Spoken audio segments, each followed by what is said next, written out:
Hi, welcome to the Alex Connolly podcast. We're here today with episode two. We have Yoshi Sakashita as our guest today. I want to thank him for joining us, and we'll go ahead and get started now. Yoshi, why don't you introduce yourself and describe a little bit about what you do? Hi, I'm Yoshi Sakashita. I'm with the Hawthorne Gardening Group. We represent brands like Gavita, Botanic Care, GH, Can Filter, Vermicrop. Those are some of the brands that are under our belt. I basically work in the hydroponic industry, service the marijuana sector. That's my area of expertise. I also do horticulture, but my primary area of focus is cannabis. Um, yeah. So, you mentioned your primary area of focus being cannabis. How did you originally get into hydroponics and that sort of field? It's something I did in college, just a way to generate some revenue for myself. Um, so it's just something I did. Um, Basically, I got plans from like an old BBS bulletin board site and built it to specs, and that's basically my intro to hydroponics. That's really cool. So I know you mentioned being with the Hawthorne Group. Did you learn about them from when they started, or was it sort of something where you met somebody through a networking event, or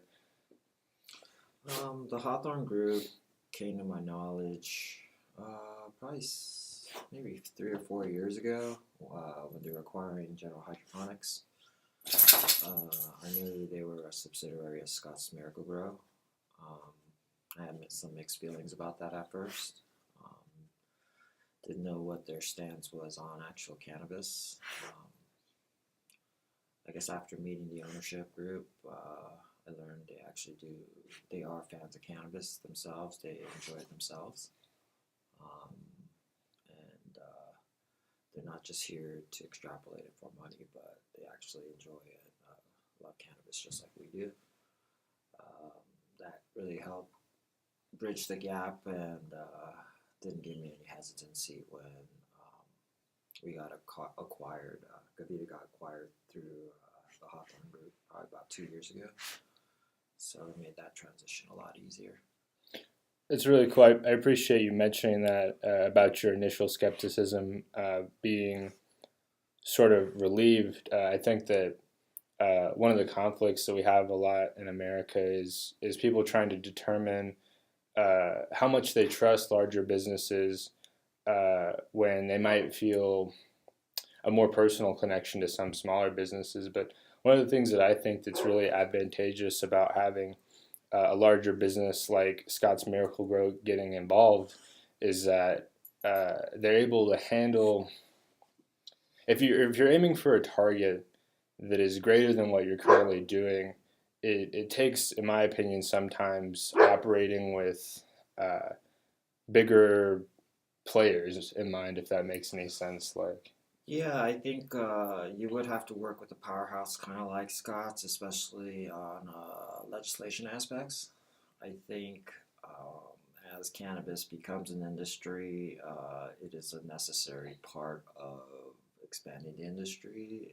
Is the laws kind of being changed or maybe give leniency to, or maybe rewritten or reinterpreted? Um, it's part of the necessary evolution, and I won't say unfortunately, but you do need players of that caliber and size to actually make a change. Unfortunately, because that's pretty much how I believe our government and our society operates. So, uh, I guess necessary evil would be a good quote. Well, I think there's a lot of truth to that. I think that we have to sort of do our due diligence of trying to follow up with these larger companies, making sure that uh, it's not only about expansion, but doing so in a responsible way.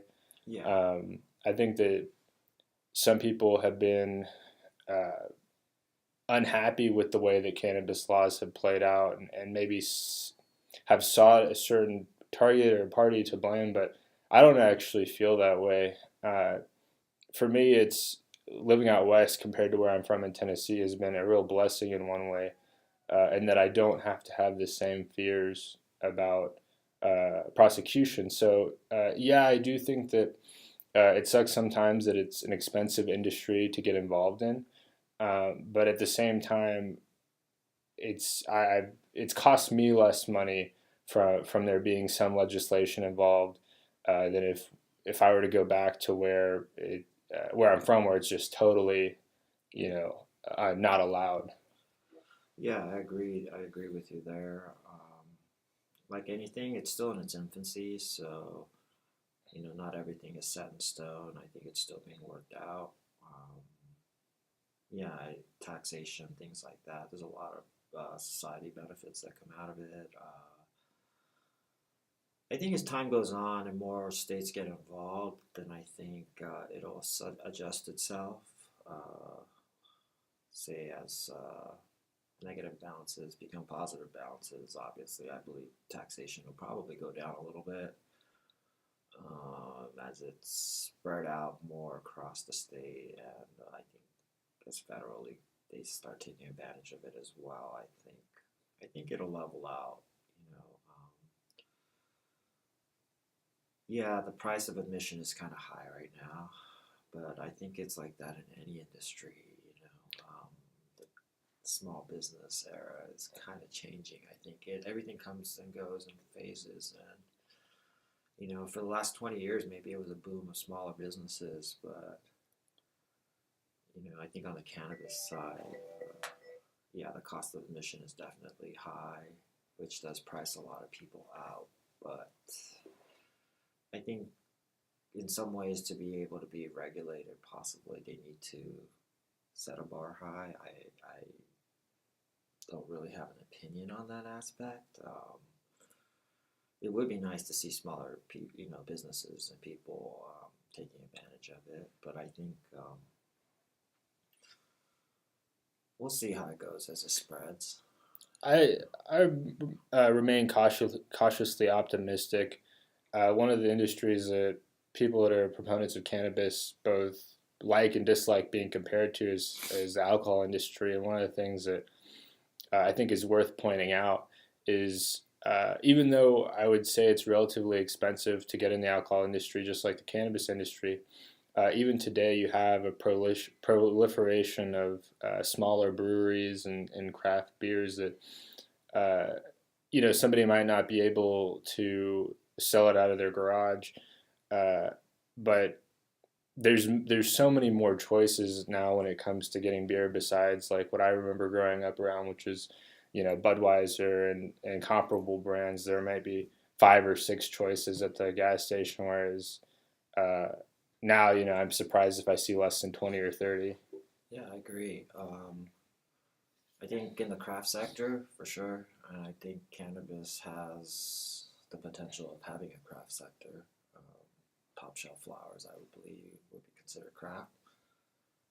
Top shelf extracts, things like that. Then there's your standard mass production, Budweiser, Coors Light, Michelob level, like anything. So, yeah, I think an alcohol industry is a good example of possibly how the cannabis industry would be regulated or should be regulated. Yeah, one of the things that I think will be really cool in the long term is that right now, one of the political motivations for legislating cannabis relatively restrictively is the idea or the argument that some people make that cannabis in some states where it's legal goes to cannabis in other states where it's not legal. But if we have nationwide legalization, exactly one of the things that you pointed out, the tax rates will level out. There won't be so much incentive for a few states to capitalize so heavily on it. If it's not an exclusive thing, which it shouldn't be an exclusive thing, uh, then I think the result will be positive for the end consumer. Yeah, I agree. As the sample size increases, yeah, the data extract definitely gets tighter. So now it forces the other states, or possibly even our state, to take a look at what other states are taxing and rebalance it based on that, Yeah. which could be a benefit for us. Well, I think that doing what you're saying it helps. Yeah, absolutely helps the consumer because when you have a leveling out of access, we could start to discuss products from different states. I know that a common complaint uh, here is that I don't know. Some people feel that like flour can be too dry here, whereas there might be something that they're able to do in another state that I don't know goes against that. I don't.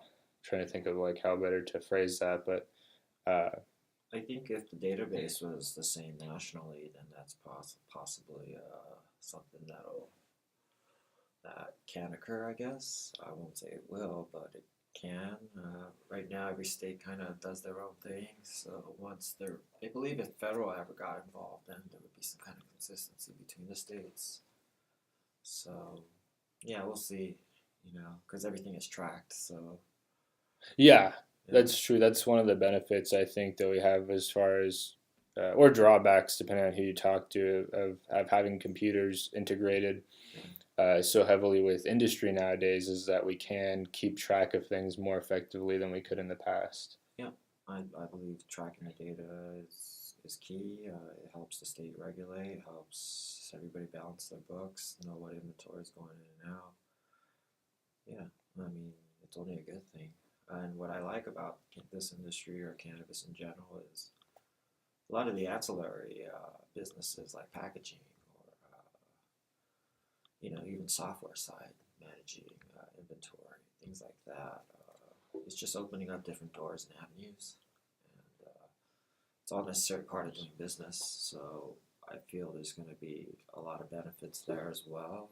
A lot of jobs. It's just right now it's so young that if you can find an angle that no one else is seeing, you can always pursue it. So if anything, now's the time to get moving and take advantage of that. I'd say. That makes a lot of sense. When I first visited Denver about, I would say 5 or 6 years ago, and I felt like for some reason, I felt like I was behind back then because I met people that were already doing things like packaging hash or extracting, etc. And I had no idea how much it would grow after legalization. I think this was right around the time that they had passed, but it still had a year and a half to implement. Yeah. And so you mentioned, taking action. Um, what are some ways that somebody can get started in the industry? I would say find something that packaging, or I don't know, another good aspect might be transportation. It's good for like expats and things like that. I see a lot of pluses on that side. They're already trained for the most part. It's just your imagination, basically. When you go to one of those expo shows, it's mind blowing now that it's not about just creating cannabis or showing off cannabis or strains of cannabis. Now it's packaging this or cartridge that, or how to package concentrate, or how to package cannabis the different ways. I see containers, bags, sealers. It's and every state has some form of regulation on how things have to get packaged and sealed and delivered. So it's amazing to see how what used to only be, I would say 90%, 95% flower or lifestyle based. Now I see all these angles that I'd never seen before. And that's really exciting, actually, because who knows what kind of new careers or sectors that can be started or created out of it. One of the things that changed so much since I have sort of gotten more and more engaged in the cannabis scene is that extraction has, like you mentioned, developed so many new jobs and opportunities. I remember the first time I did a dab was probably 6 years ago, and it was such an intense experience, and I thought that was the end all be all. I was like, oh man, we've hit it, and now uh, now we're at the point where there's many different kinds of dabs. I remember when I started, it was just flour, and now there's rosin and live resin and shatter and butter and all kinds of different, yeah, Yeah, flavors. it's definitely got scientific for sure. What about you? What was your first exposure to concentrates versus? Man, it got me super blown. You know, like I got into all of this because I enjoy smoking it and consuming it. So we all went through that phase with the swag weed. And once you had that great weed, you never wanted to go back. Or at some point, you're just like, I could probably do a better job than that. And you just kind of step up to the plate and take a swing at it. And, here we are today, at least for myself. And yeah, it's kind of mind blowing, when I first came across extracts and just how blown I got off of it. But at the same time, I see the medical benefits of it as well, for people that can't, take in carcinogens, things like that. So, yeah, at first I was kind of feeling weird about it, like I was freebasing weed. Like, that was, So it seems sketchy or feels, yeah, it yeah. seems really sketchy, like the tweaker with the torch, Like, that was my exposure to seeing that, is seeing people do drugs, other hardcore drugs with it. And here I am, freebasing weed. Yeah. But I get it now. But like anything, I think it's moderation. I still like flowers altogether. I don't know. I just feel like it has some kind of soul to it. I'm always left feeling unfulfilled smoking extracts, like it's missing something. I always have to finish it off with like an actual hit. I really like the entourage effect with flour. I feel like Yeah, with concentrate, I really like concentrate, but it feels like there's a certain, almost like the essence of the effect as opposed to the whole effect. There's still a lot there, but it's like yeah. it's not the same It's like as flour. synthesized or it's lacking something. Yeah, I mean, I'd understand it. I mean, we don't understand the cannabinoid profiles to an extent where, right now we're only picking and choosing what we feel is affecting us, but not understanding how maybe they interact with one another. So that makes perfect sense. And something is possibly being left behind that maybe we just don't understand. And we're at a point now where we're pulling specific compounds, and we might be leaving out something that maybe gives us that feeling of being satisfied, or even, it's like eating a good meal. You get stuffed, but like if I eat a shit ton of noodles or something, I get stuffed, but I don't leave the table feeling like I ate a steak. There's a certain satisfaction to that. Or that.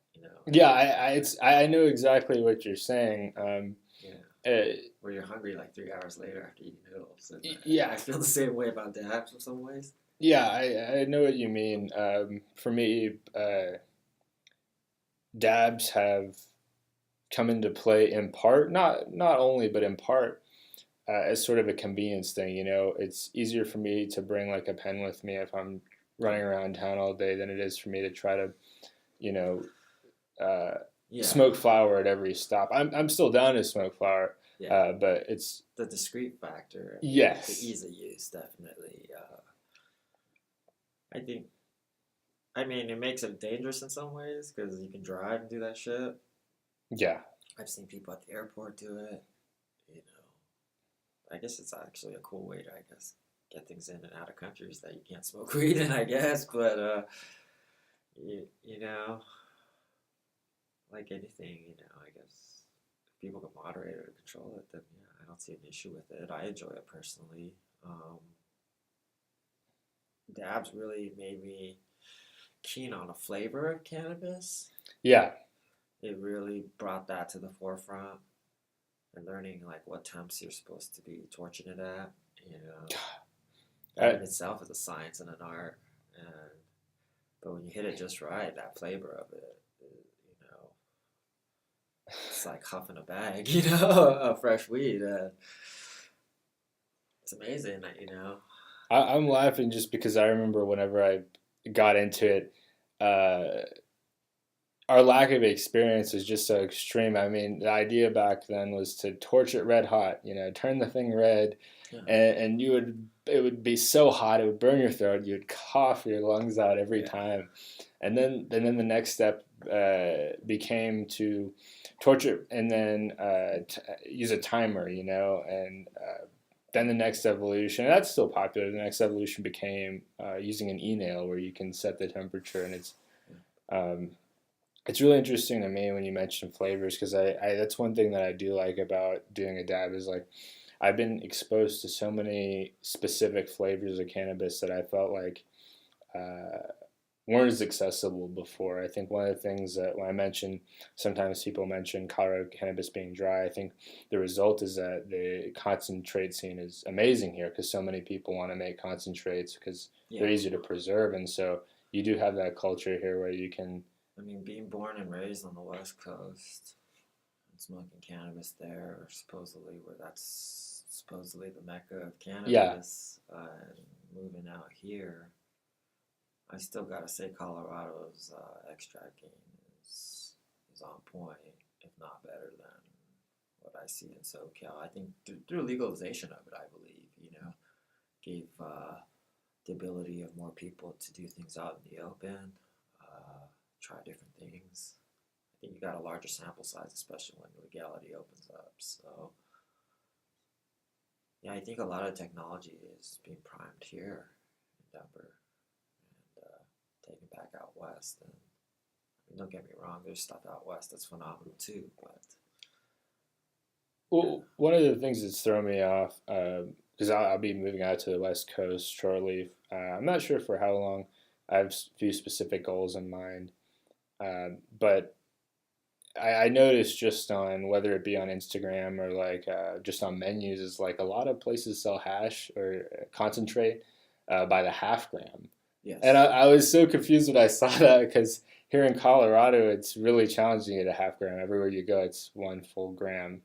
Yeah, I think a lot of it had to do with pricing, I think, in the past.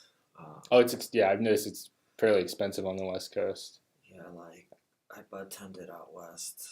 Uh, I've basically done pretty much every facet of this of cannabis and hydro to get to where I'm at. But yeah, Wow, I did not know that. I think I think the half gram was there just for the price point. Usually, I think at the end it still totaled out to about 60 or 70 bucks a gram. Oh, that's a lot.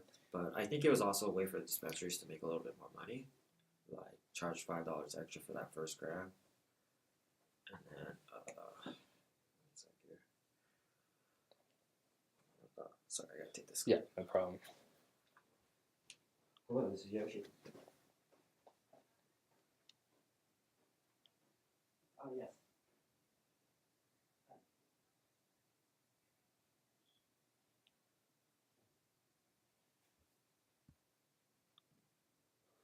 We are back. So you were talking about Oh yeah, the half grams. yeah, the half grams. Yeah, it was just I think a price point thing, that way someone could get an eighth and a half gram for like 50 or 60 bucks. I think it was a price point thing. You buy two halves and knock off $5 for the gram. It's, metrically, I think it ends or calculation wise, it breaks down the same cost wise. That makes sense. And one of the things I think that we forget sometimes, being in 2018 with a variety of states with legal cannabis, is that it's taken it's taken them a long time to get to the point. Um, Maybe not so much a long time, but it's at least resource intensive to improve, yields, for example. Like concentrate yields haven't always been where they're at now. We haven't been always growing cannabis specifically to make concentrate. So for a lot of these dispensaries, we might look at common yield ratios today and compare it to back then, and it wouldn't be a reasonable distinction. I think we're also figuring out, again, legalization helps a lot of tracking the data without criminalization. So, data is now showing that there's ways to cultivate based just strictly for extraction. Like at Gavita, we would tune a room differently for extraction-based rooms and yield-based rooms, things like that, because we're seeing certain lighting combinations help induce better trichome resin production. And, we're also learning that when to harvest crops specifically for that, for extraction as well. So common practice these days that I see is rather than to let it go, say for a 9 week strain, instead of letting it go the full 9 weeks, you might be cutting down at weeks, maybe 7.5 to 8, somewhere along that line. Because data is showing that as THC numbers start spiking, the terpene, like the flavonoid profiles start decreasing. So by tracking where the THC actually starts spiking in that specific crop, you can time when to pull it for best flavor, things like that. I had no idea that there were that many intense differences as far as, you mentioned needing to change the lighting and timing, et cetera. That's Yeah, because by doing that, say you shave off a week and a half, that can sneak you in that fifth harvest for the year, which monetarily is pretty huge, especially in the cannabis game where the cost per pound is kind of dropping as more people are getting into it, and because of that factor, your efficiency has to go up. So efficiencies like time and application, and still getting the quality crops. And people have to get more creative about how they approach the market. It used to just be flower, and now. Because it's amazing. A lot of these businesses don't even know how much they're actually throwing out to create a pound of weed, So all they see is the cash flow coming in and out, and they don't realize or know how to factor in all those aspects. And a lot of these companies end up in the red, even though they might be pushing, tens of millions, if not hundreds of millions of dollars. Wow, I never imagined that to be possible, but the small details. Yeah, the small details definitely add up, and slight miscalculation will, you might have a business that's worth $100 million, but slight miscalculation might put you in the red. Sure, you may have generated $100 million, but if it costed you $100 million and you zeroed out, that's not a successful business. And a lot of them potentially could have expanded too quickly, or just not realize what their cost of production pound is. Yeah, I think there's a stereotype, and this definitely existed where I'm from in Tennessee, is that you can move to a western state and buy some lights and throw some seeds in the dirt, and you'll be a millionaire, the next year. And based on, a lot of things that you're talking about, that's simply not the case. There's a lot more that goes into it than what's commonly known or understood. Yeah, I mean, electricity is expensive, labor, manpower is expensive, so if it's costing you, say, $1,100 or $1,000 a production pound, and the market's only giving you $1,500, your markup is only 50%. You have labor, you have taxation, you have and a lot of these things from general operational costs that might exceed that. So I think what a lot of people might not realize too is in a lot of these western states where cannabis is more acceptable, Washington aside, because Washington has cheap power from my understanding, but like at least in Colorado and I know in California, utilities aren't cheap and labor is not cheap, and those two things are both a necessity in the cannabis industry, and so those things are.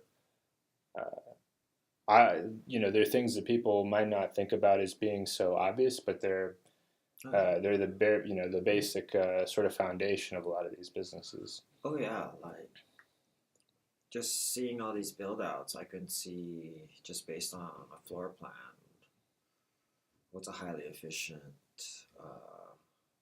grow and what's not. It's just based on placements of rooms, flow of work, things like that. Every minute costs. So I've noticed ones that have consulted in other industries prior to getting into cannabis. They a lot of those tend to show efficiencies that maybe other ones don't.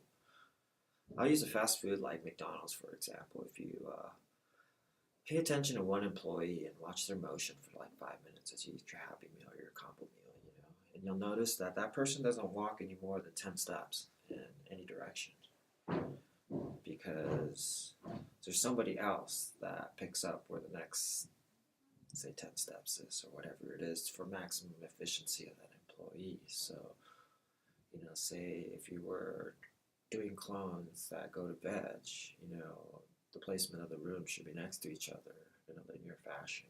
That way it eliminates travel and walking. Again, from veg to flower, so on and so forth.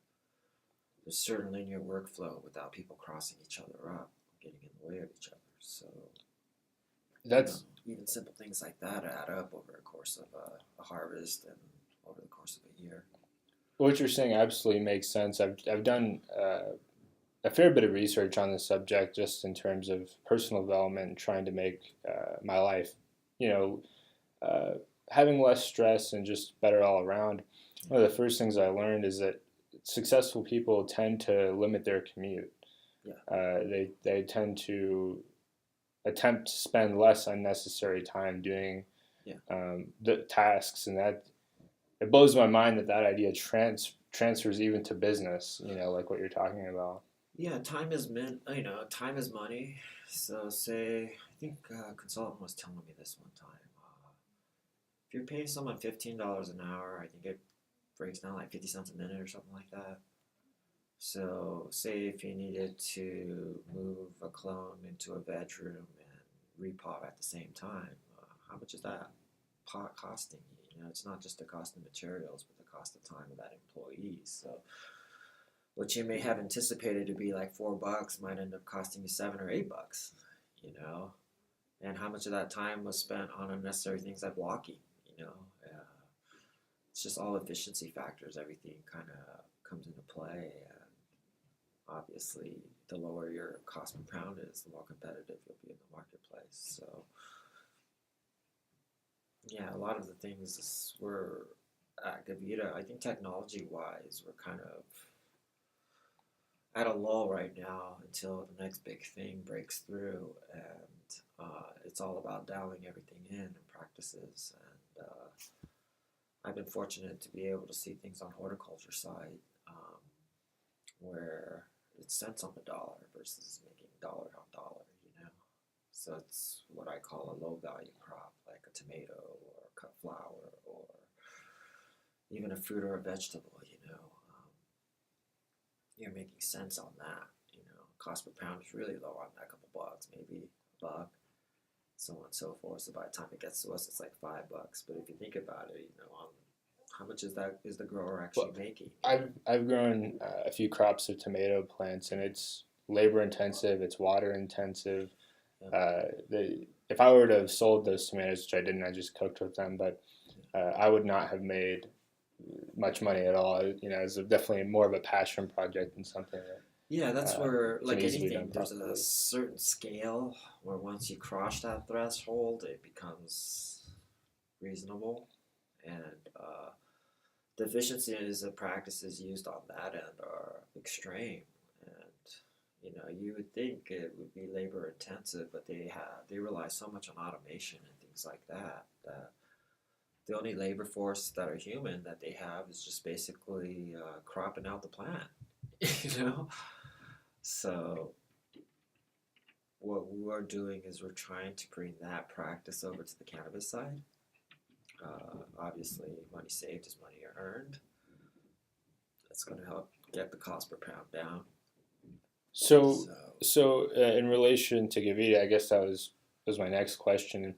So what you're describing is sort of the argument for why Gavita is superior. The idea that it's not that it's superior, it's just an aspect of business I think most people are not fortunate to see. Gavita, sure, we're big in the cannabis side.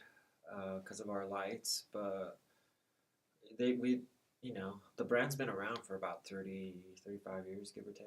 Wow, I had no idea. So it's one of the oldest lighting companies in hydroponics and horticulture. So marijuana is just a small segment of the marketplace that they service. And, obviously North America is where the hub of legalization kind of is. So that's where a lot of the action's taking place. But the rest of the world we service on the horticultural level, and it's a privilege to be able to see those kind of practices and to be exposed to that, to understand, what's got to be done at that level, and hopefully to be able to install it on the cannabis sector.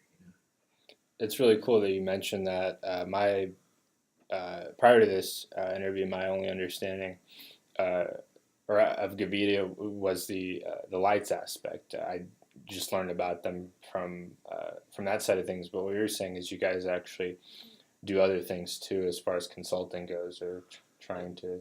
Yeah, you know what it is just being exposed to all of it and knowing who does what on that scale and bringing them over to the cannabis side. It's not necessarily that we do it, it's just we know how to tie it together.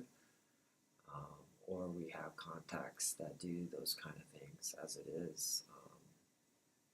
Like cannabis is kind of a reinvention of the horticulture side. Horticulture is definitely gained from cannabis because of technology advancements.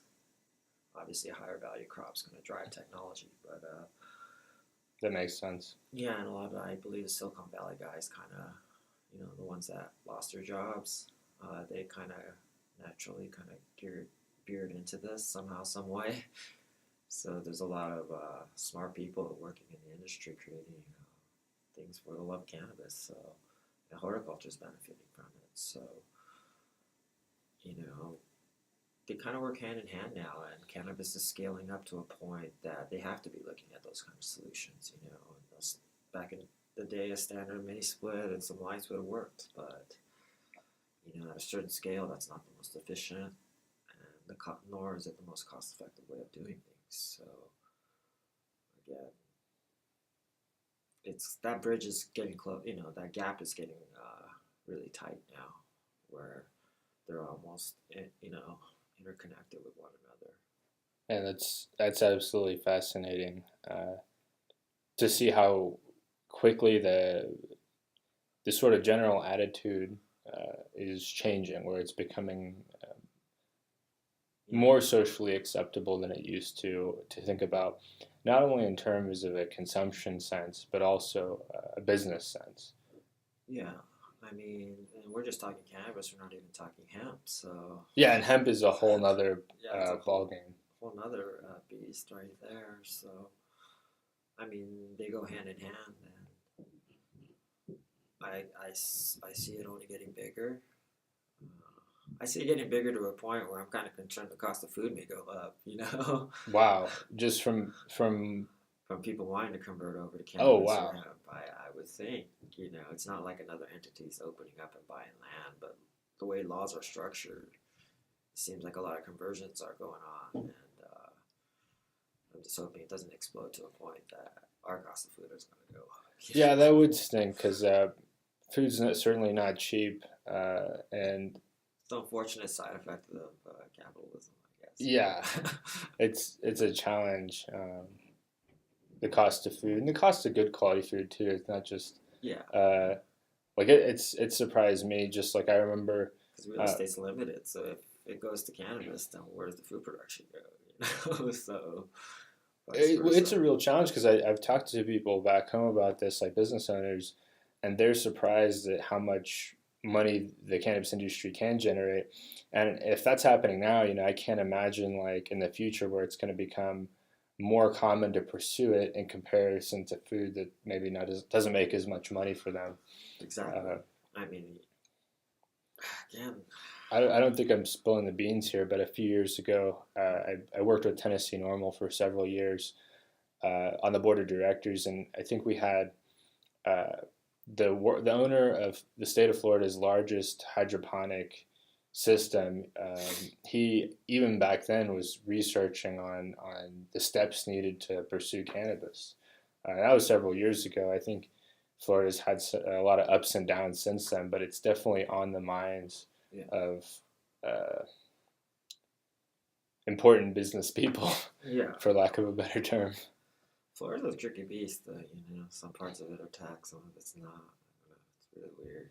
Florida is really strange. I've spent a lot of time down there, just growing up in the South, and uh, there you can go to different parts of Florida and feel like you're in different parts of the United States completely. Oh yeah, I mean some of those homes are ridiculous.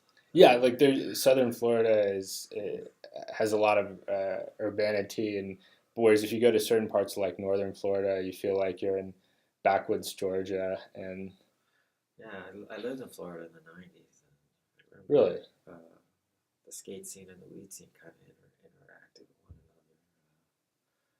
Whenever the skate tour came into town, all the good weird just happened to show up, So yeah, it was interesting to see all of that and to see the companies that are standing now on the skateboard side, to see where the people have gone with the cannabis side. Yeah, it's pretty interesting how Florida was a hub. It was a big. There was a lot of action going through Florida, like in the '90s with cannabis.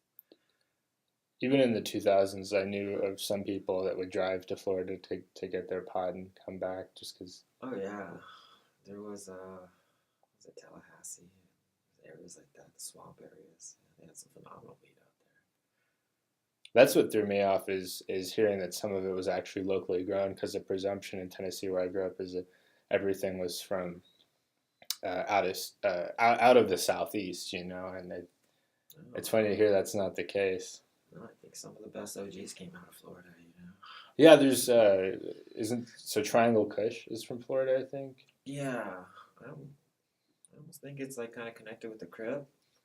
They used to have a strain out there called the Crip, the Crippler, Cripple, the Crippy, I guess. Yeah, I've heard of it. I don't know if I probably tried it, but just didn't know. Um, there's also I think there's also Florida Lemons, which is I think the other name for Triangle Kush is Flor- Uh, Florida. was it Florida OG or something?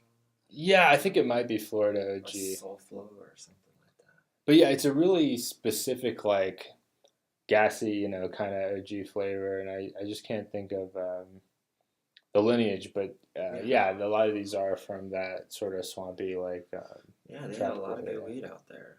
What part of Florida did you live in when you were down there? I was in Winter Park, Orlando Oh, area. okay, cool. So, we would sling out to like the college students.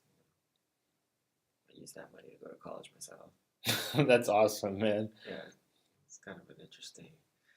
I Did, don't know. It was just something to do. We were kids. I was like 17 years old. I had an apartment of myself. I didn't know what to do. So I was like, man, let's go some weed. It was hard to find good weed, which motivated me to grow in weed. Which in turn, like I realized the weed I had was a lot better than what everybody else had. So it was just a natural progression. We just turned it into a business. We ran with it for about a year and a half or so. But I mean, eventually, the heat comes down and yeah, you gotta get the fuck out. I know that lesson firsthand. I definitely stopped and then should have stayed stopped, but started again and got in some trouble. But I think it ultimately led me out west, so I think that's positive. But yeah, there's definitely challenges in states like Florida and Tennessee, where I'm from, as far as Yeah. balancing the intrigue of something like that, and then also the repercussions if things get out of hand. Yeah, as I was young, when I was younger, I didn't really think much about the risks of it. I just kind of did things. But yeah, looking back at it, man, that was stupid. But I don't think I'd be where I am today if I didn't know how to grow a crop. I definitely won't be selling lights. So I think it all just kind of ties together. That makes a lot of sense. Like there's you either pay the price of doing something or you pay the price of not doing something. So Yeah, we're like the first generation of all this that's doing it legal. There's no college courses, called Cannabis Growing 101. So the knowledge got to come from somewhere. And it's all just through the underground of us doing shit we weren't supposed to be doing. And luckily now we can make a career out of it, you know? Yeah, I think it blows my mind how many people I've met throughout the Denver scene that have made careers out of this industry. Yeah. I could probably name at least a half dozen or a dozen people that I know personally that has taken them forward in life, which is ironic compared to the stereotype that it doesn't do that. But actually, there's a lot of people that are really successful, like more successful than some people outside the industry, No, I just agree. because they're willing to take that risk. Yeah, I think like anything, you can't show up late to a party. You gotta kind of be there. I think a That lot of people are a little late or a step behind, but the reality of it is, well, it's not black or white. It's just different shades of gray. So well, it reminds me of like this story. I've talked about it before, but uh, the Colonel, the guy behind KFC, like he got to like his 60s and felt like he was a failure because he never became anything more than just a cook at a restaurant. And yeah, so I think in his mid 60s, he like took his retirement package and sold it or cashed it out and started a restaurant. And he became, if I'm not mistaken, he became like a billionaire in his early 70s. And that was somebody that felt like their whole life they were a failure. And they got to 65, which a lot of people consider a time to be more chill out or relax more. And he sort of, you know, went up into success at that point. So that's one of the stories I try to tell people is regardless of your time, you could fail for 65 years and still succeed in the end.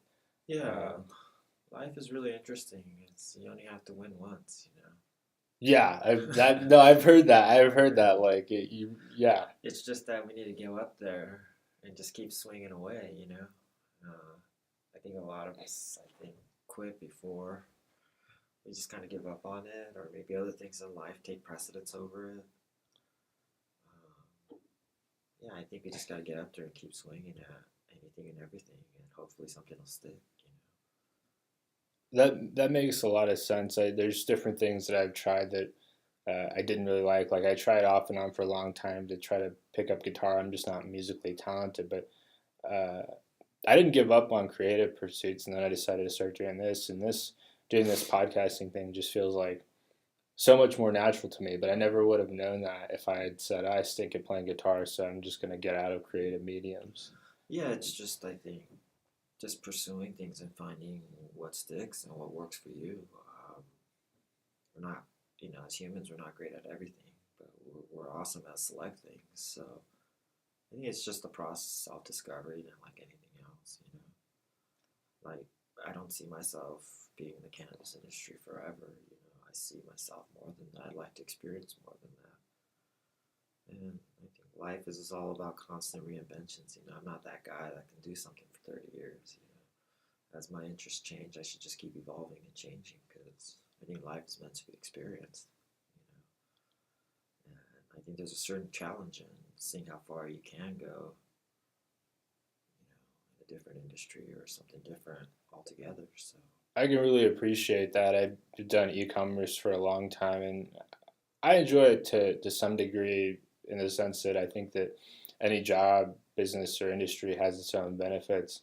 Um, but that was one of the reasons of why I wanted to branch into this. Is I felt like this is sort of the opposite of what I was doing with ecom. With ecom, I'm taking a product that's pre-existing and then selling it. And here, I, in the opposite, I'm actually uh, creating something, in and of itself that I can share with other people. And that's something I wanted to do for a long time. But like you said, I had to get to the point where I was willing to try something new, even if it stinks. Just keep trying and working at it. yeah, I agree. It's just I think the only constant is change. Not to sound cliche, but I think yeah, you're selling a product. Now someone's gonna, hopefully the podcast will become successful and you'll get ad revenues and things like that where they pay you for your services. So it's again a full 180 degrees from what you were doing, but same medium and same platform. So it's just constant evolution, like anything. I really appreciate you mentioning that. One of the reasons I wanted to create my own thing is because I have struggled in the last year with ecom platforms just sort of smushing me. If they want to close my store or ban me for 30 days, they can do that. Whereas with this, um, that's not the case. Every episode I record is my own invention, and it's something that can't be so easily taken away. And also the skills that come with that are not as a lot of, in my opinion, e-commerce related skills are computer centric, whereas this is more of a people centric Yeah, you're operation. bringing people together, which I really like about it. Um, Hopefully, yeah, in the future I get more into technology and things like that. I think machining and fabricating is probably the next direction I want to go. That's really cool. So, as far as machining and fabricating, have you like, well, what sort of things are you interested in sort of making? I have I some think a lot of questions. it is just, again, it's the next phase or evolution of what I feel will help me survive in the cannabis industry. A lot of it is taking components that are already in existence right now and making them work in a grow facility or an environment like that. So the idea of customization and doing one-off components sound very intriguing and fun. I get bored pretty easily, so having something different to work on constantly.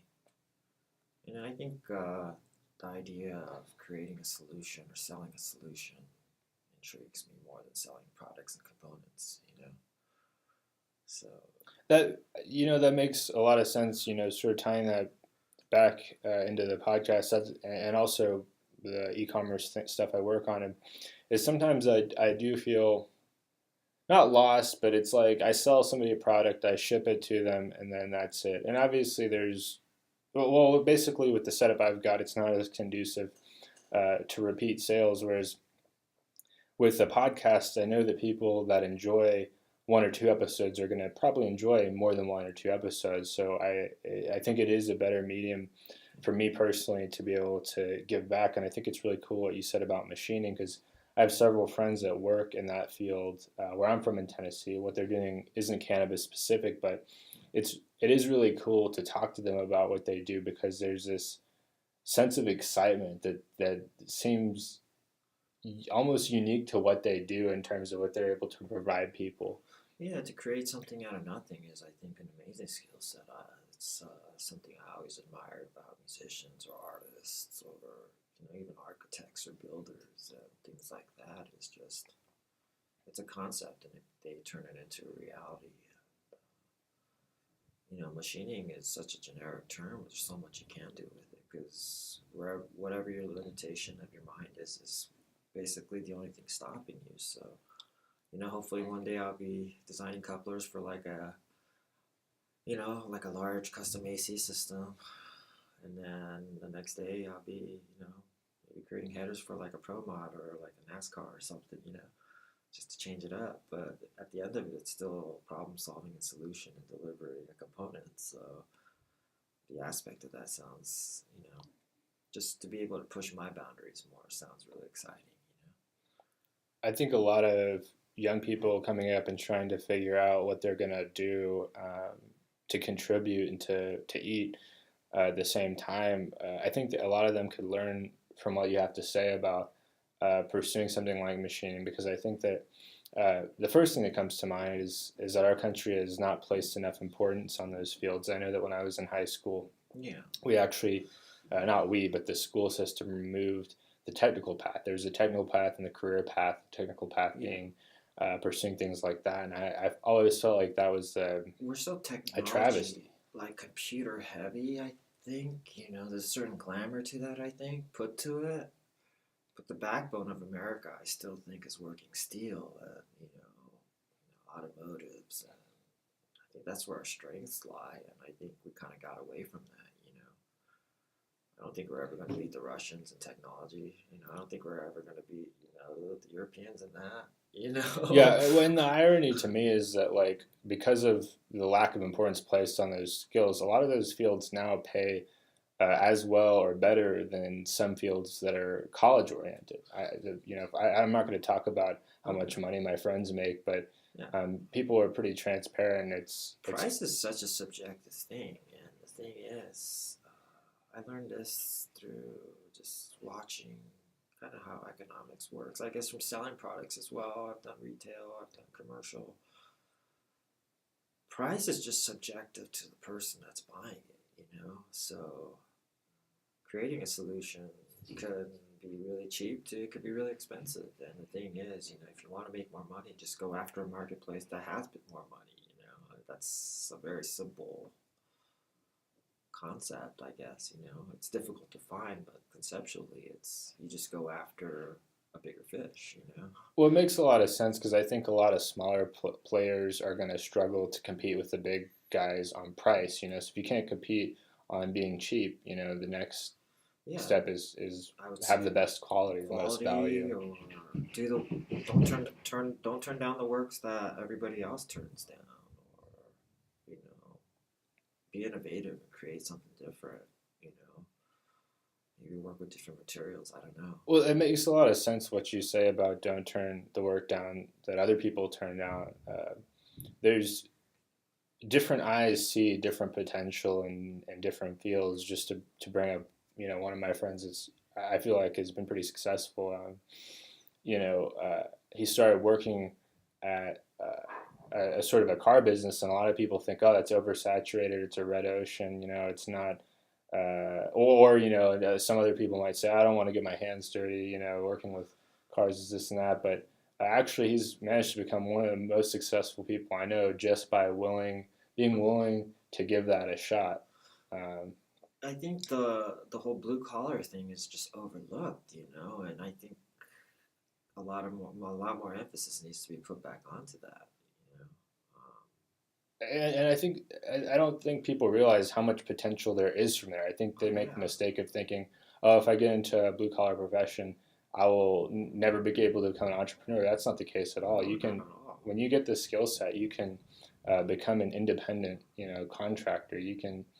Uh, I guess the question is, there is no manual on how to do things. no, I think in life, I don't know. I think we just gotta figure it out on the fly. Colleges are just kind of there to give you basic knowledge to pursue a path, but they don't guarantee employment. They don't guarantee anything aside from the knowledge that you gain from it. So I think that's the beauty of this country is that if you want it bad enough, you can pursue it. You just got to take a chance. Let people know what it is you do. Anything is possible. You yeah. know, who would have thought growing plants would be a career? Crops of marijuana would be a job that people would seek out, and all of a sudden it's become a reality, and it's going to just only grow. Um,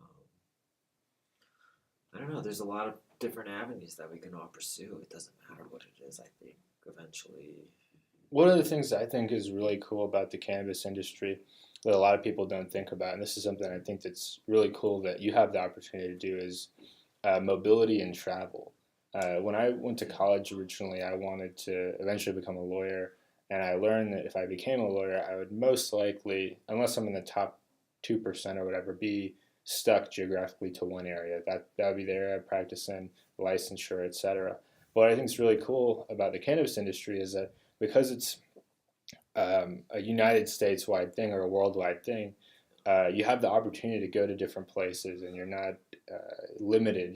Just even though you live here in Colorado, you work elsewhere. You're able to yeah, I think a travel. lot of that is again the industry is still in its infancy, so a lot of specialists are few and far between. So the opportunity for travel definitely is there. It's something fun for sure. I think it gets old after a while, but like anything, it's an adventure and it's pretty fun.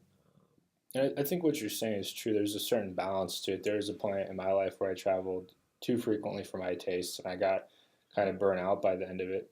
But then there's other times, years where I only traveled a couple times, and I got a little cabin fever.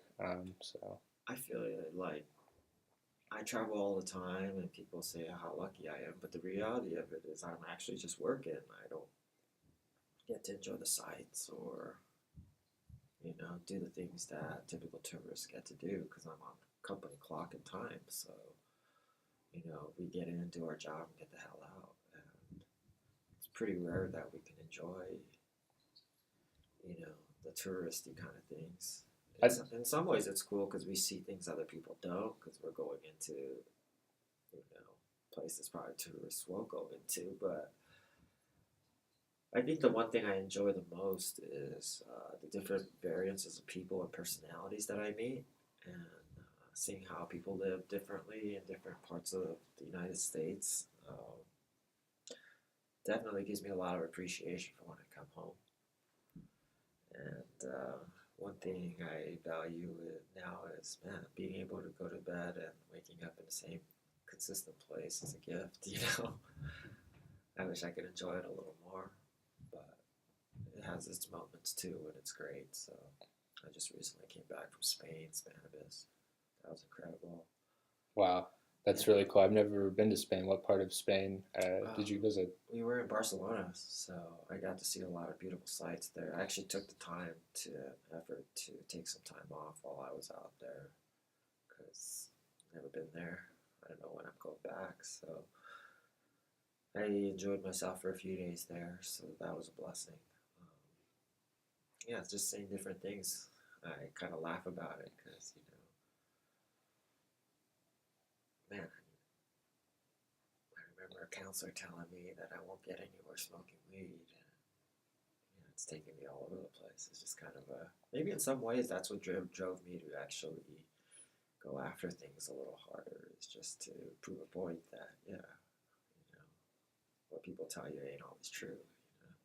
That's definitely something that I've tried to learn more about as an adult is just realizing that people can sound very convincing or like they're absolutely right when they have a certain mindset, and they might sound like they're speaking with conviction, but what they're saying could be totally bullshit. Bullshit. Like obviously, cannabis has enriched and broadened your horizons in ways you probably didn't imagine when you were younger, and you probably in ways you probably can't even imagine now, just because Yeah, you're expanding in so many different ways as far as your experience goes.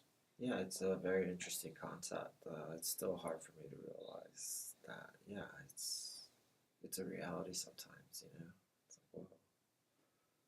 But like anything, I think if you pursue it hard enough, then it just kind of just go after what it is that intrigues you and make a career out of it. Or try to make a living off of it. I don't see an issue with that.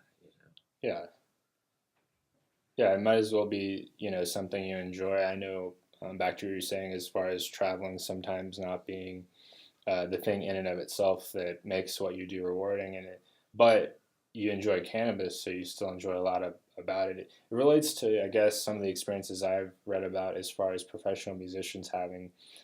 They might not love being on the road all the time, but there's something invigorating to them about sharing their music with people that are so excited. In the same way, Yeah. you're helping people share cannabis, and that's something that's really exciting for people. I think more so than they realize.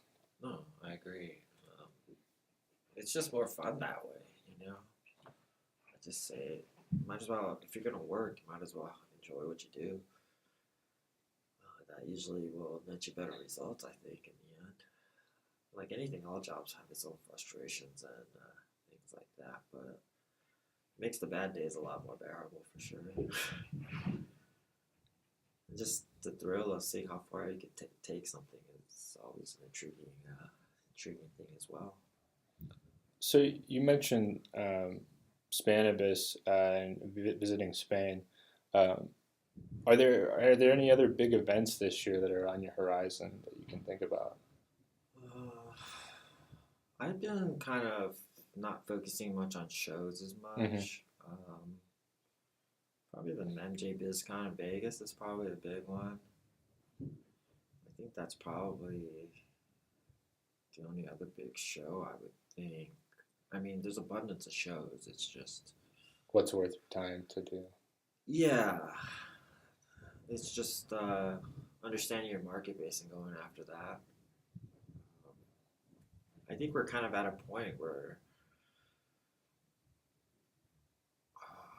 what's the word? Like, all the players are in play, I think, and the states that are just about to come online, I think that's kind of sorted itself out. So now it's just about, I think, waiting for the laws to change and then, really hammering down on that work. I think it's kind of at that point. I mean, shows are great to make new contacts, but I think in the end, it's just you're going to be working with a select few people. So you mentioned waiting on the laws to change. What are things that people at the grassroots level, consumers in states where the laws are not in place, what can they do to make a positive impact? Obviously, just push for legalization first, and then maybe push for medical, work your way to recreational. I think there's a pretty set formula right now that it's, what is it, like more than half the states? I don't know. We have a decent amount of states that are legal now, so I think it's just sometimes it's just waiting out, waiting for the old guard to leave. Maybe they have financial investments or something tied in with pharmaceuticals or something. Who knows? There's always that conspiracy of that. So, Well, I think that there is some truth in that, and what I mean by that is one of the reasons I think that they struggle in Tennessee, where I'm from, is that uh, there's there are a couple of large healthcare companies that are sort of stationed there or based out of there, and then there's also uh, these correctional companies that are based out of there. So I think that that's one struggle in certain states is um, I don't I don't know that it's so much as over the top as some people make it out to be.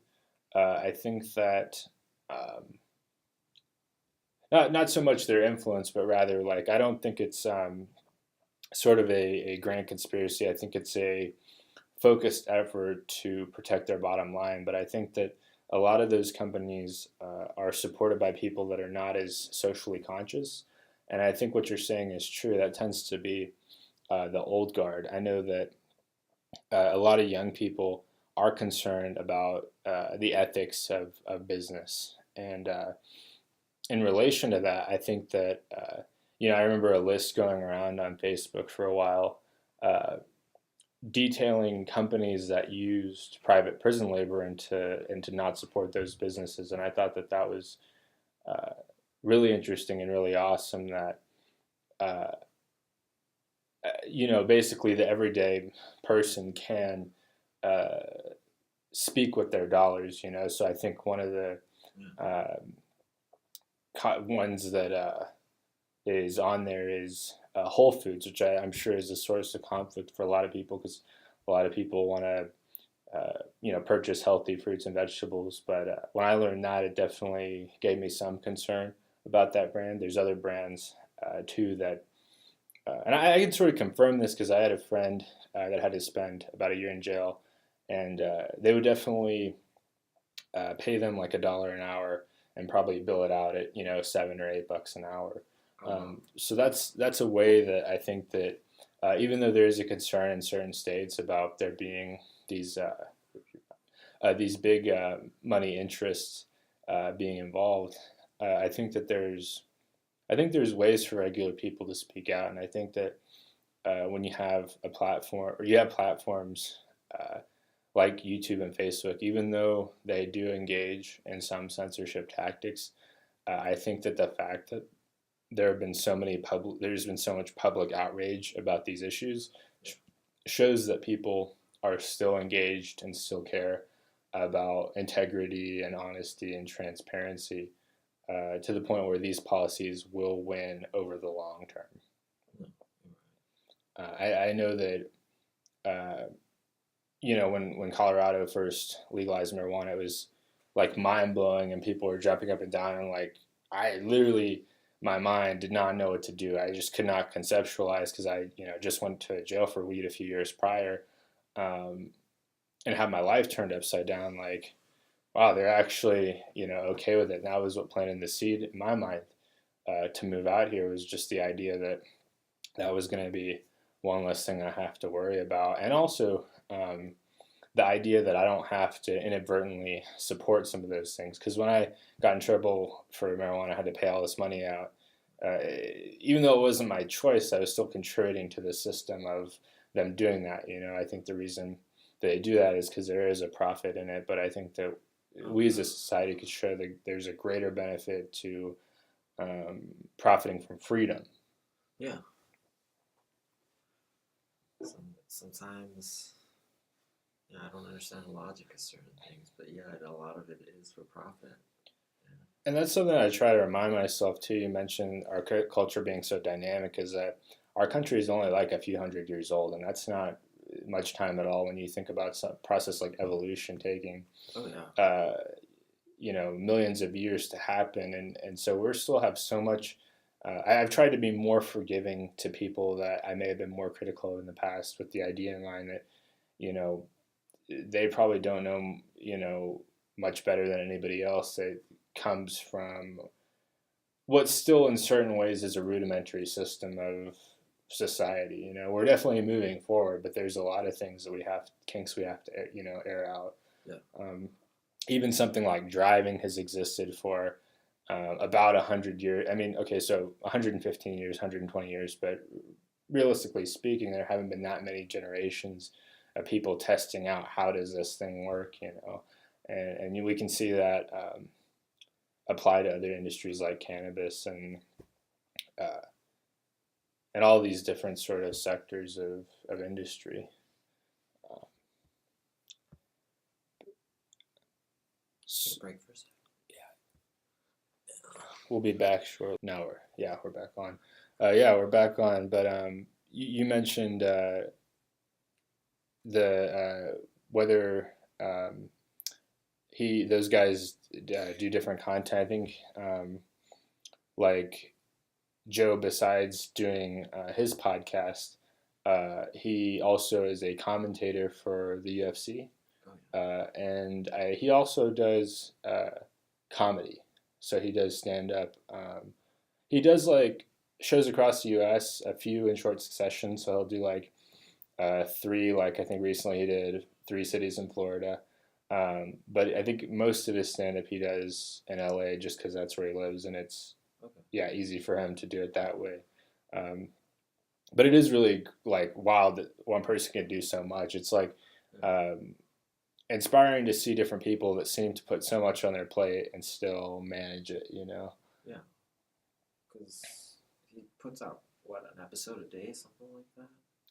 I would say it's like it seems to be like at least like two or three per week at this point now. Like I think he's at around he's getting close to 1,100 episodes total, which is like a lot if you think about. I would say he does content every day. I would say there's probably days where he does comedy and we just don't hear it because it's not recorded. But like I think at one point he mentioned that some of it can even be out of necessity. Where if he takes 1 week off of any of the things that he does, it seems like he starts to go backwards. Like he feels rusty, whether it be comedy or martial arts or any discipline, and that I can relate to that some degree. And you probably have areas in your life where if you take a week off, or Yeah. longer, it feels weird to do it. It's hard to get back in the swing of things for sure. I definitely echo that as far as like uh, martial arts. You feel like you've like taken like 10 steps backwards sometimes, like just getting your ass kicked over and over again. And Oh yeah. yeah, I can definitely relate to that. I need to get back in shape and be more active for sure. there's a lot of like cool opportunities for that in Colorado. I know you mentioned moving here in November, and obviously you have a busy work schedule, so you may have not explored that. But like, there's trying to think of like some different cool things that I think that would anybody really in Denver would enjoy. Not just you, but like there's like climbing gyms that are really popular. There's one off Santa Fe. Of course, that's kind of far from here. But I know the Easton chain of schools is really cool. I used to train at 303, but they are a bit far from here. So there's there's like a lot of cool opportunities out here. That's one thing that I really enjoy about living out here, or have enjoyed about living out here. Um, is that where I'm from in the south, there's not as many opportunities to get outdoors just because it rains a lot and there's a lot of humidity and there's a lot of bugs. But like here, it's like my first question to most people is just like, do you want to do something, some kind of exercise like indoors or outdoors? Because there's Yeah. like so much to do inside if it's cold or snowy, and then there's so much to do outside like um, whatever like flavor of exercise you like. Like one thing that I've really enjoyed is the amount of hiking there is to do. Like not that far from here. I don't know if you've checked any of that out yet, but I went fishing a couple days ago. where did you go fishing? Where'd I go? I think we went to Cherry Creek or Re- Aurora. Cherry Creek Reservoir? Yeah. Oh, okay, cool. Yeah, my friend Josh has mentioned going there. And then we went to another one, but that was probably like an hour drive. I think it was off of Santa Fe somewhere. You had to go deep into the front line or something like that. Hmm. But you got skunked both days, but it was really windy out there. So, but it's cool just to get out of the house and be outdoors. I'm glad the snow's starting to thin out, I guess. Yeah, the snow can definitely like be a mixed bag. I always feel like when the first snow comes, I'm like, oh, it's so beautiful, and by the last snows, I'm like, okay, spring needs to be here already. But one thing that is cool is that uh, it's sunny here so much is that a decent chunk of the time when it snows, a lot of it melts by like the next day. But yeah, it definitely is kind of can be cold and dirty. There's a certain charm about it, but yeah, I like to be outdoors a little bit more. Yeah, that is one thing that I do like about here is the summer seems to go longer than where I'm from in Tennessee. Like the summer seems to go like well into October. Like I've even been camping at like in like early November. Um, some people can't be around, but as far as just like comfort goes, like I don't know if you've heard about some of the 14ers, but they're like not even having to summit them, just like going and seeing them, like it can be mind blowing.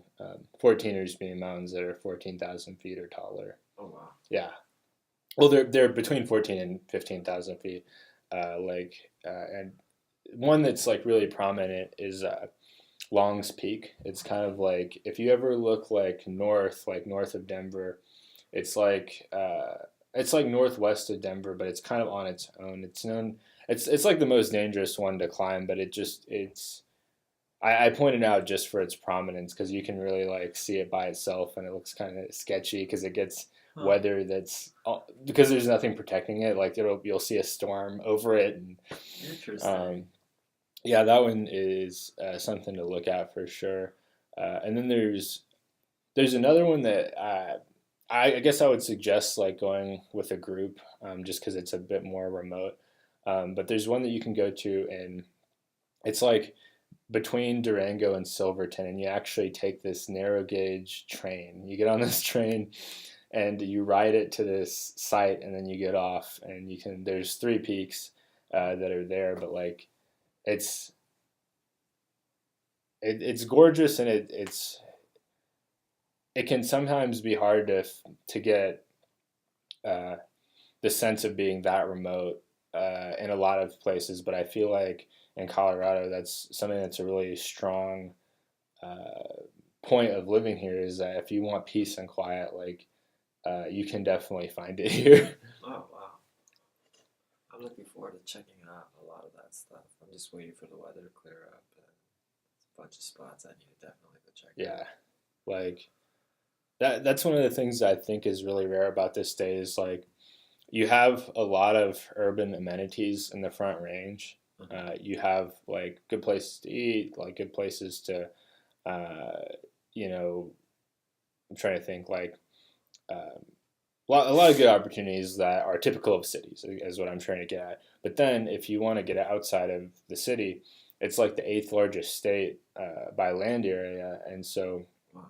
if you drive like um, 2 to 3 hours, you get sort of, in my opinion, a medium between rural and city because there's a lot, there's still a decent chunk of people in certain ski towns, but if you get further than that out, if you get like 4 hours out to 5 hours out or more, then like you feel like you're even more remote. So it almost seems like there's like levels that you can go to depending on your comfort zone. So like I'm not a big skier, Yeah. but I can still go into some of the areas that I regarded as ski towns and have a great time just because I like going hiking. Okay. Yeah, Yeah, I enjoy hiking a lot. Just walking around and seeing different yeah, it's been like it's been mind blowing just because the geography is so different from where I'm from, and like being able to like see so far and there being so much empty space, like things. Hmm. it's one of the, I guess one of the things that I'm getting at is like I've heard that in some states, or at least where I'm from, it's sort of it's more like microscopic beauty. Like you see trees, and you go up to them, and there's flowers and all that, and that's really cool. But here, there's not so many trees because of how dry it is. But what you get instead of sort of the up close beauty is like beauty on like a bigger scale. Like you look off in the distance, and there's mountain peaks, and there's an eagle flying, and Oh wow. the sun will be like 100 different colors. Yeah. Um, that's one thing that's really cool that you'll probably do at some point is if you go into the mountains and you leave early enough, you can, when you get up there and you see like the sun coming up, like, man, it, I think that's something that I think can sometimes be easy to take for granted is the natural beauty of this state. Oh wow. And I think something that goes along with that is I think that a lot of these activities that I mentioned are relatively inclusive. Like Yeah. you don't have to be like a triathlon participant, to like do a hike. You can like be like, oh, I'll go to this level, and that's just what does it for me. And like people are totally supportive of that. Huh. Like on the hike I mentioned earlier, I think it's called Wyndham Peak. Uh, I was trying to go for the summit. I couldn't make it. I only made it to about 12,500 feet before I just couldn't handle the altitude anymore. But then there were some people that were that did make it all the way to the top, and they were really tough. And then there were other people that stopped at about like 8 or 9,000 feet, and that was as high as they wanted to go. And so it's definitely something where you can approach whatever thing that you want to do um, with a cautious attitude. In my opinion, most people will be receptive to that. God, what's the air like at 15,000 feet? I can't even It's imagine. like it's so thin, and you feel so out of shape. Like like I feel one of the first things that happens is I have a sort of a foggy headedness, like almost like I think we joked about like nitrous earlier, almost like that feeling of having just done some nitrous, except more prolonged, maybe little less pronounced, like less potent, but like I just feel like I'm Wow. not, my thoughts are slower, and uh, that's definitely can be a danger of that, but I don't know, it's kind of a good feeling too because I know that. I begin to learn the limits of my body. That's like really important. Like in my opinion, for being like healthy in the long term, is like learning like what you are and you're not capable of. Huh. And then another thing is it tends to be really windy, so it's like the wind is whipping around because there's nothing to block the wind. Okay. And then another thing is it's chilly. Like it's colder than it's not like, I mean, I guess a lot of people would think it's cold up there, but it's like you get up there, and even if it's like July, it'll be like 45 degrees, on the top of the summit. Oh. Um, so it's like pretty chilly, and you're also tired because you climb so high up there. So it's like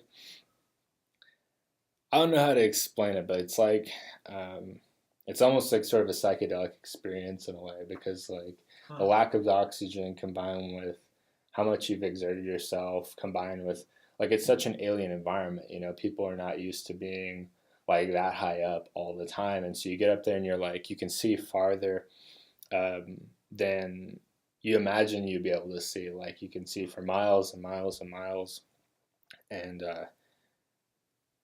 and you also get a sense of like accomplishment, you know, like, and I'm not even talking about like you have to summit because I've summited much less than I've climbed just because the altitude gets to me. Um, I'm not too cool to turn around when you know I reach my limit.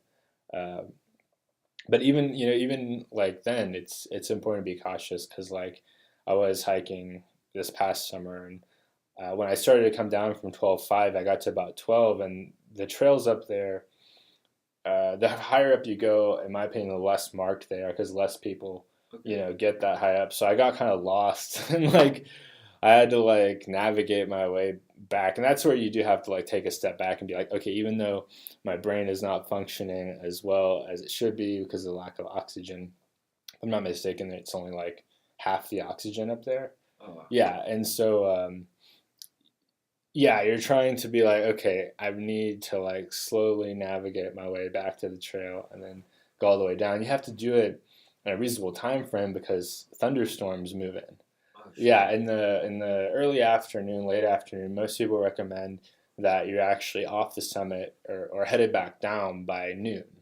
Oh. Yeah, so some people will start at like 3 a.m. Personally, I think it's worthwhile to like get part of the way up and camp out overnight and then leave early the next morning, you know, so you can get up there and then get back to your camp and kind of just like chill out, relax, and then have a night to rest and go back the next day. I know some people's schedules don't allow for that, but I think doing some level of staggering or trying to get your mind and body used to how it feels to be at higher altitudes Oh. can be really helpful. Wow. I'd like to try that. Yeah, it's like man, like definitely let me know how it goes, and if I'm back out here for climbing season one year, I'm down to go with you or bring you with. I have a variety of friends that like to do it because it's like Yeah. such a unique experience. I think even to Colorado because it's like there are a lot of states with mountains, but the fact that Colorado is dry makes, in my opinion, it makes climbing better because there's definitely ice here, and I've definitely climbed around some ice, and that sucks. But I don't think it's quite as extreme as some cities, like for example in the Pacific Northwest, Mount Hood is notoriously icy, whereas there's you know a number of mountains in Colorado that, depending on the time of year, if you get there in like July or August, uh, some of them you can get to the top without snow. Wow. Yeah, so it's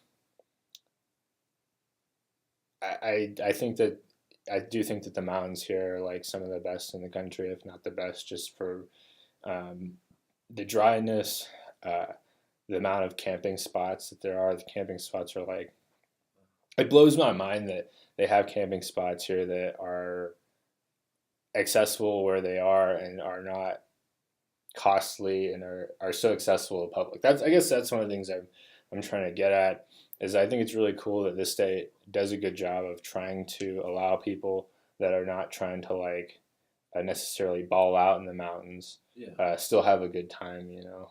Yeah. Just basic camping sounds good. Yeah, it's like it's definitely like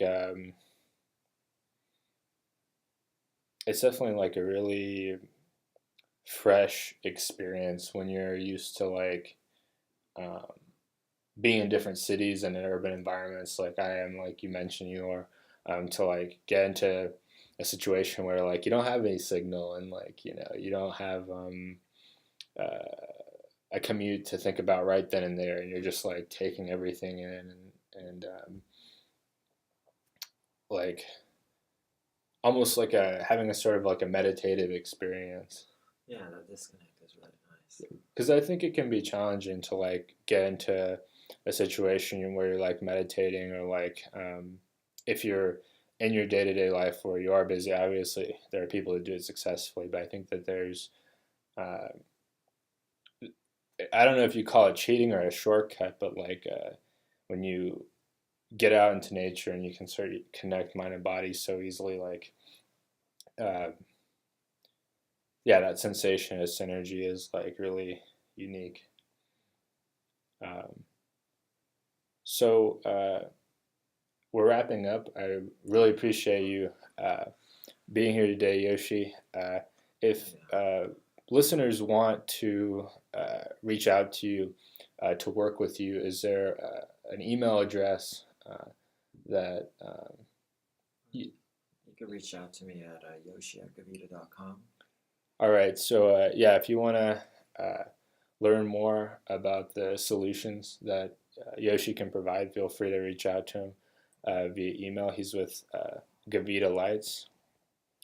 Thank you for listening to the Alex Connolly podcast, and we'll talk to you next time.